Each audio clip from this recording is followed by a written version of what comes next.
Hello again everyone, welcome back again di Altcoins Update dan review. Hari ini kita bakal bahas seputar Shiba Inu. Shiba Inu itu udah menguat beberapa hari terakhir, jadi cukup bullish dan hari ini mengalami rejection. Mungkin timbul pertanyaan nih, apakah Shiba Inu bisa bergerak ke arah yang lebih murah atau kita bisa ngelihat Shiba Inu langsung rally lagi. Nah, nanti secara detail kita akan coba jabarkan melalui price action update di dalam video ini dan kita akan coba untuk identifikasi kira-kira di level mana yang menjadi kunci untuk kita mempertimbangkan dan mencari peluang kembali untuk buyback pada Shiba Inu. But before kita ngomongin lebih jauh tentang Shiba Inu, saya pengen mention sedikit tentang video seputar Breeze token yang kemarin saya bahas.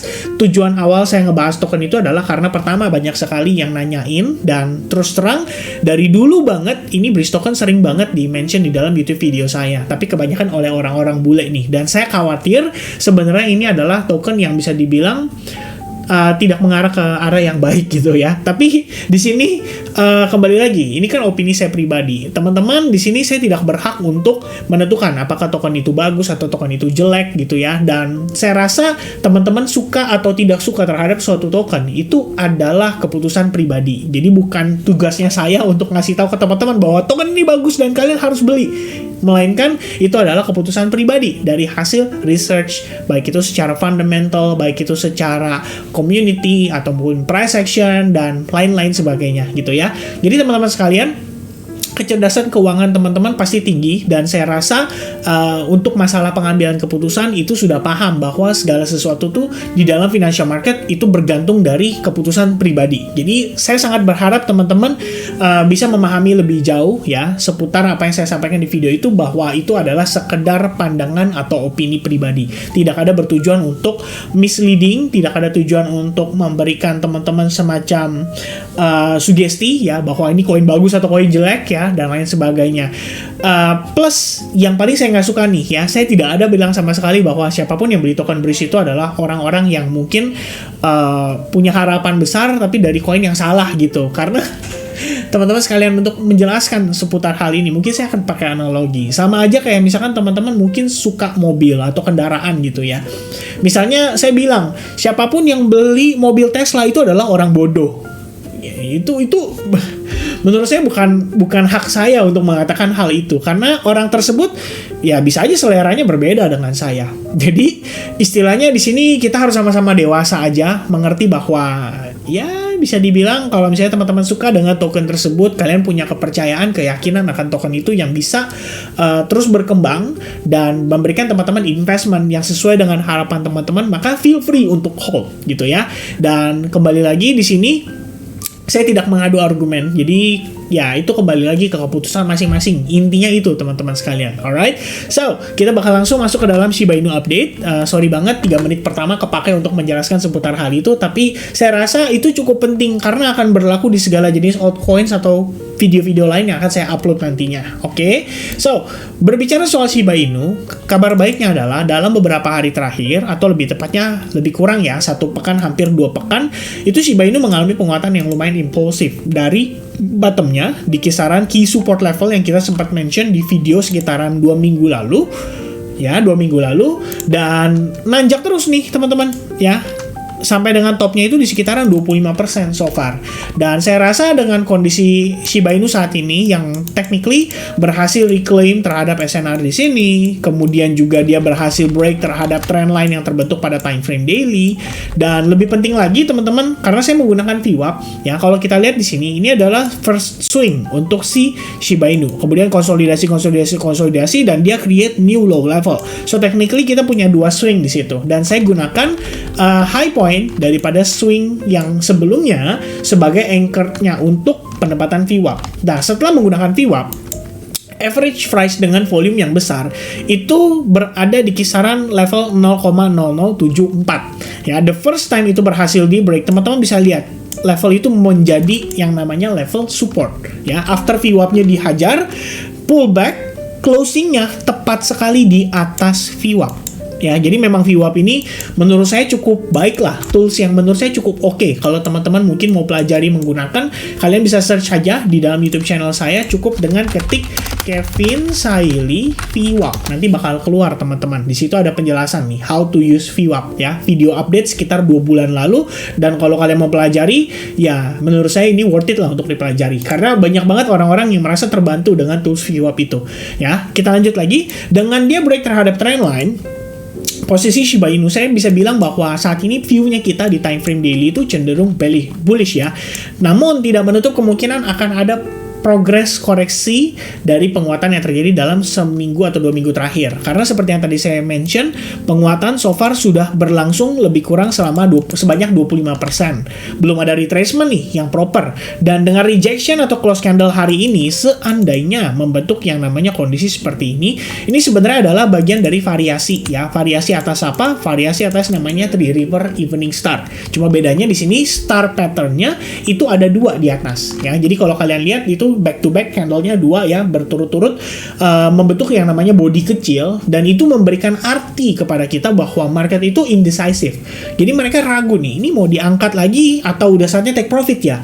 Pada akhirnya kalau misalkan kita ngelihat di candle hari ini terjadi yang namanya candle bearish dan closing dalam keadaan bearish serta lebih banyak 50% daripada candle bullishnya, itu berarti market sudah menentukan bahwa inilah momen untuk mereka taking profit. Ya, taking profit ini bukan berarti mengakhiri potensi bullish pada Shiba Inu.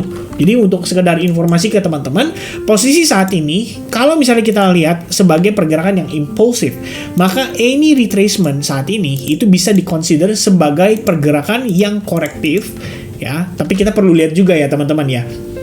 Karena bigger pictures kan kita tahu tekanan jual itu masih agresif teman-teman ya. Jadi kita perlu lihat juga nih, kalau misalkan nanti dia mengalami koreksi, itu impulsif atau korektif. Kalau misalnya korektif, pergerakannya bertahap, kemudian slow motion gitu ya, kayak anak tangga, itu berarti kita tahu sellersnya itu terbatas sekali. Dan bisa dibilang cenderung perlahan dia jualan barang di market. Dan kalau misalkan itu yang terjadi, maka saya cukup percaya Shiba Inu pada satu level tertentu, terutama level antara demand atau misalkan key supportnya yang kita perlu pantau, itu bisa memberikan reaksi yang cenderung bullish lagi. Nah, nanti dari reaksi tersebut kita jadi tahu bahwa buyers itu masih interested untuk bantu harga Shiba Inu untuk bergerak naik lagi ke level-level yang berikutnya. Ya, untuk sementara yang saya mention seputar pergerakan ini. Pertama, trendline akan saya hapus karena sudah tidak terlalu valid ya kalau kita bisa bilang. Kedua, kalau misalkan untuk VWAP, saya masih akan pakai VWAP yang sebelumnya karena saat ini kita baru menemukan satu swing saja. Ya, which is ini baru single swing di sini. Dan kalau misalkan dia pullback nanti dia breakout lagi, baru kemudian saya akan pakai VWAP yang di bawah sini. Ya, kira-kira seperti itu. Nah, untuk saat ini kita bisa tambahkan level SNR ya. Di sini ada SNR time frame daily. Kita bisa lihat teman-teman pergerakan di kisaran harga 0,776 lah ya. Saya bulatkan di sini supaya lebih enak kita ngelihatnya. Oh, sorry. 7560 maksud saya ya. Di kisaran 0,007560 dan di bawah ini adalah level support di kisaran 0,007060 ya. Itu di bawahnya teman-teman. Nah, kalau misalkan hari ini kita dapat konfirmasi nih berupa candle rejection seperti ini, teman-teman bisa gunakan Fibonacci retracement dari bawah banget sampai ke atas ya. Yang kita lihat sih di sini ada confluence itu adalah di kisaran 0618. Di situ ada yang namanya golden ratio 0,007181 dan 0,007034. Jadi kalau misalkan dia retrace pullback sampai ke situ, sebenarnya mengindikasikan bahwa buyers kita tuh lemah sekali ya. Dia tidak interested dengan harga yang sedikit lebih tinggi. Jadi kalau misalkan bayangannya gini teman-teman, kalau misalnya harga di bawah turun, baru kemudian ada reaksi lagi, mereka mau belinya tuh di bawah. Nah, lantas nanti timbul pertanyaan nih, apa yang membuat mereka mau kalau beli di atas lagi, gitu ya? Karena di sini mereka nggak mau beli, di sini mereka nggak mau beli, di sini mereka nggak mau beli. Begitu dikasih diskon lebih dari 50%, baru mereka mau belanja. Nah, itu yang timbul pertanyaan gitu. Berarti secara tren bisa dikatakan Shiba Inu nggak terlalu kuat, ya. Hanya jika itu terjadi. Tapi kalau misalnya kita bisa lihat dia somehow bertahan di SNR ini, which is juga ada VWAP, maka ini bakal menjadi indikasi yang cukup bagus untuk Shiba Inu bisa kembali rally, ya. Kata kuncinya adalah harus bertahan. Kalau tidak bertahan di level itu, berarti dibablas, berarti kan nggak ada yang mau beli. Kalau nggak ada yang mau beli, gimana caranya harganya bisa naik? Kira-kira seperti itu. Oke? Nah, jadi level di time frame daily mudah-mudahan cukup jelas. Di kisaran 0,007560 itu bakal jadi key level kita untuk support terdekatnya. Dan untuk resistance atau target point sendiri, saya mungkin akan ambil area di kisaran level ini, teman-teman. Ya, which is kita bisa lihat di sini after kita ngetes ke level itu, disitulah mulai ada pertama kali rejection terjadi pada market gitu ya. Kalau misalkan level ini udah successfully di breakout, baru kita ngomongin sedikit level yang lebih di atasnya. Dimana saya cukup yakin, wow, amazing ya. Baru ada VWAP itu sebenarnya, baru ada fair value gap itu sebenarnya di kisaran 0,008840 ya. Jadi agak lebih di atas lagi. Tapi obstacle-nya dia harus mampu break terhadap supply zone ini yang saat ini itu belum berhasil di breakout. Alright, so kita lanjut sampai ke time frame 4 jam ya. Balik lagi teman-teman, kita gunakan Fibonacci level yang sama dengan time frame daily, which is seperti ini. Ya, kita bisa munculkan level Fibonacci 0618 dan 071 sebagai area yang tadi kita yakini sebagai golden ratio-nya. Kemudian untuk SNR itu di 0007560. Kita bisa tambahkan lebih kurangnya di kisaran area ini.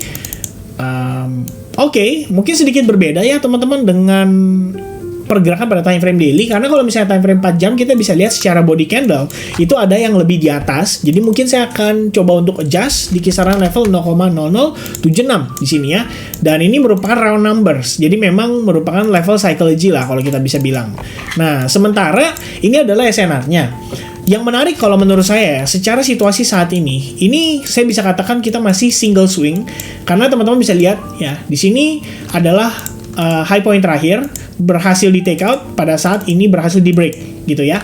Jadi the first time kita ngelihat dia break itu udah di sini. Nah, maka ini adalah low yang paling valid untuk progres pergerakan Shiba Inu saat ini, karena semenjak dia berhasil break itu kita nggak ngelihat dia create lower low ya. Kita masih ngelihat dia masih bergerak aktif ke harga yang bisa dibilang yang lebih tinggi gitu.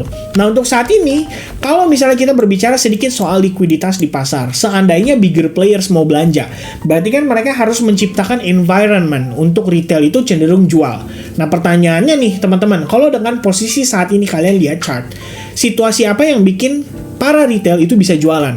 Kalau saya sih ngelihatnya simple, breakdown aja dulu dari 0,00760. Ya, itu bakal menjadi mungkin satu buah kondisi yang paling ideal untuk bikin para retail itu panic selling ya. Karena kalau misalnya kita lihat saat ini berdasarkan time frame 1 jam aja deh teman-teman, sebenarnya ngelihat ya, harusnya udah ada retail yang mungkin kepancing lah istilahnya untuk jualan barang gitu loh di Shiba Inu ini, dengan melihat progres yang dimana dia sebenarnya breakdown terhadap si vertical triangle pattern. Nah, sebenarnya ketika kalian memutuskan untuk jualan, bukan berarti itu adalah keputusan yang salah. Perlu dipahami di sini bahwa cara berpikir para whales itu tidak seperti retail ya. Bisa dibilang kenapa demikian, karena mereka itu butuh yang namanya order dari market, dan order dari market itu nggak tiba-tiba muncul dong. Ya, salah satu yang harus diciptakan oleh mereka adalah environment untuk bikin retail itu jualan barang mereka. Dan yang saya lihat saat ini adalah bagaimana trendline ini sudah berhasil di break, itu seharusnya sudah menciptakan environment yang dibutuhkan. Minimal yang pertama, teman-teman. Nah, berikutnya yang akan saya marking lagi itu adalah key level yang terbentuk berdasarkan area demand dan juga fair value gap pada time frame 4 jam. The first fair value gap itu sebenarnya ada di sini. Saya akan marking lebih kurang di sini kali ya. Ya, ini adalah fair value gap kita. Ya, jadi for our FVG, more or less-nya saya akan tambahkan seperti ini di sebelah kanan dan di tengah. Ya, kemudian berikutnya adalah kita punya yang namanya area demand. Ya, slightly di bawahnya. Demand itu terbentuk dari satu bar yang berwarna hitam ini, ya, dimana di level itu adalah merupakan sellers terakhir yang mencoba untuk menekan Shiba Inu kembali turun setelah dia testing terhadap area resistance ini. Jadi, karena gagal, kita bisa bayangkan bahwa ada orang yang jualan atau yang sell short dan dia tersangkut di harga itu. Nah, teman-teman coba bayangkan kalau misalkan harga kembali ke level itu, apakah akan ada sebagian order yang akan dirilis oleh mereka, dalam arti akhirnya mereka kembali ke break even, atau misalkan jadi plus kecil, dan akhirnya mereka karena sudah frustasi nunggu sebegitu lamanya, akhirnya mereka jual barangnya. Dan karena mereka jual dalam tanda kutip karena mereka sebelumnya sell short dan kemudian mereka harus close positionnya, berarti mereka close-nya dengan posisi buy dan otomatis meningkatkan demand. Jadi sejauh ini di level demand ini saya pikir ada potensi lah kita bisa mendapatkan reaksi dari market. Karena kalau misalkan dia bablas dari level itu, menurut saya peluang kita untuk lihat Shiba Inu nanjaknya lebih impulsif lagi itu jadi semakin mengecil. Ya, jadi untuk pertama kita lihat di sini adalah pertama Sorry teman-teman yang jadi berlipat ya. Pertama, posisi kita di sini sudah berhasil breakdown dari trend line, which is kita tahu bahwa kontrolnya di market saat ini untuk Shiba Inu mungkin tendensinya adalah lebih dominan dari sellers gitu ya, bukan dari buyersnya. Lalu kalau kita lihat pada pergerakannya, sebelum dia breakdown, teman-teman bisa identifikasi loh, di mana terbentuk yang namanya bearish engulfing. Nah, per bearish engulfing itu terbentuk, dan akhirnya terjadi breakdown, maka kita bisa asumsikan bahwa area atau level ini merupakan area supply yang bisa membuat Shiba Inu kembali mengalami rejection. Jadi kalau misalnya nanti teman-teman ngelihat nih, naiknya slow banget, mungkin membentuk pola, dan kalian lihat bahwa ada rejection lagi, atau dia breakdown dari pola, lalu kalian decide, pengen sell short dulu. Sebenarnya nggak ada masalah dengan hal itu, dengan catatan kalian memahami bahwa di overall trend saat ini adalah belongs to the buyers gitu ya. Jadi kita ngelihat di sini milik buyers gitu, atau milik bullish, atau milik bull. Cuma pertanyaannya adalah, kita tahu nih saat ini sedang berpotensi untuk memasuki namanya fase koreksi, dan ketika masuk ke fase koreksi, ini artinya kita sedikit countering the trend. Kalau misalnya teman-teman mau melakukan sell short pada market, ya jadi consideration-nya, kalau saya personally seandainya memanfaatkan situasi ini untuk melakukan sell short, mungkin pertimbangan saya adalah mencari peluang dengan risk reward yang bagus, dan ketika saya eksekusi, saya hanya eksekusi dengan risk yang cenderung kecil. Jadi saya coba untuk manage risk saya dengan berdasarkan tren lah ya, kalau bisa dibilang, di mana trennya saat ini masih bullish, ya berarti saya kalau misalkan mau sell short, pertama probabilitas saya jadi lebih kecil, kedua kalau saya mau tetap sell short karena memang setupnya ada, maka saya hanya akan trading dengan risk yang cenderung kecil. Dalam artian, kalau misalkan biasa teman-teman menggunakan stop loss, misalkan stop loss di sini risk yang diatur itu adalah 1% lah misalnya umumnya gitu ya, maka kalian akan kurangi resiko itu jadi setengahnya. Jadi kalian bisa risikoin hanya mungkin dengan 0,5% atau bahkan lebih kecil. Ya, kira-kira seperti itu teman-teman. Ya, by the way ini bukan setup, karena kita belum tahu nanti pada saat dia retracement-nya seperti apa, ya kan? Itu bisa jadi berbeda, bisa jadi tiba-tiba ternyata begitu dia turun lagi di tes terus langsung mantul, ya itu bisa juga gitu ya. Jadi saya tidak menyarankan untuk menggunakan yang namanya sell limit order. Yang perlu kita pahami saat ini adalah kalau misalkan harga naik sampai ke level itu, saya mau tahu dulu bakal ada rejection atau enggak. Dan oleh karena itu, saya akan set yang namanya alarm gitu ya. Jadi saya akan add alert kalau misalkan Shiba Inu berhasil crossing dari level itu ya, maka saya akan create, dan kalau misalkan nanti harganya naik, nah nanti alarmnya bunyi, baru saya cari tahu ini bisa nggak ya untuk di sell short, kira-kira seperti itu. Alright, so mudah-mudahan di informasi ini cukup jelas buat teman-teman. Thank you banget buat kalian yang mungkin dan nonton video ini sampai finish. Tentu saja harapan dari saya adalah teman-teman sehat selalu, dipenuhi dengan rezeki ya, dan juga ya cuan selalu lah di dalam market. Alright, so mudah-mudahan informasi di dalam video ini bisa bermanfaat. God bless buat teman-teman semuanya, dan sampai jumpa kembali di update untuk Bitcoin. Cheers guys, and bye bye.